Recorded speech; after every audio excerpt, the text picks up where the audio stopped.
Of what is this, এখানে গর্ত কেন আই ডোন্ট নো, এটা হোল করা। সো আপনারা দেখতেই পাচ্ছেন আসলে সবার শরীরে ঘাম ঝরে গেছে, আর পায়ের নিচে যে পাতাগুলো সাউন্ড করছে আপনারা শব্দগুলো শুনতেই পাচ্ছেন। এটা অন্যরকম অনুভূতি এবং খুবই ঝুঁকিপূর্ণ। কখনো একা আসা যাবে না, এটা মনে রাখতে হবে। একা আসার সুযোগ নেই, আসলে সবাইকে নিয়ে আসতে হবে, তাহলে একটু আপনার দলটা ভারী হবে এবং সাহসও পাবেন। এই যে দিক দিয়ে রাস্তা দেখা যাচ্ছে, এই সাইডের রাস্তা দেখতে এই সোজা নিচে।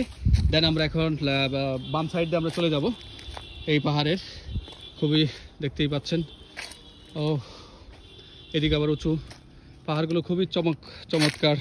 আসলে একটা বিষয় না শেয়ার করলেই নয়, সেটা হচ্ছে এই যে দেখা যাচ্ছে যে পাহাড় পুড়ে গেছে। আসলে এই উদ্দেশ্যটা আমি জানি না, তবে অনেকে বলা হয়েছিল যে আসলে কেন পাহাড় পুড়িয়ে দিচ্ছেন। তারা বলে যে এখানে তারা ফসলাদি কৃষিকাজ করবে এবং ময়লাগুলো তারা পরিষ্কার করার জন্য এই ধরনের পদক্ষেপ নিয়েছেন। তো যাই হোক, আসলে ঠিক না, প্রকৃতিকে বাঁচাতে হবে।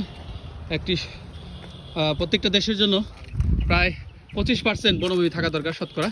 তো দেখতেই পাচ্ছেন সবাই সামনের দিকে এগিয়ে যাচ্ছে। আমরা চলে যাইতেছি জঙ্গলি দেখার জন্য। আমরা নিচে নামতেছি, নিচে নামছি। এই সবাই আমরা এখন নিচে নামছি, যাও সামনে যাও। আমরা সেই পাহাড় ক্রস করে এখন নিচের দিকে যাচ্ছি সবাই।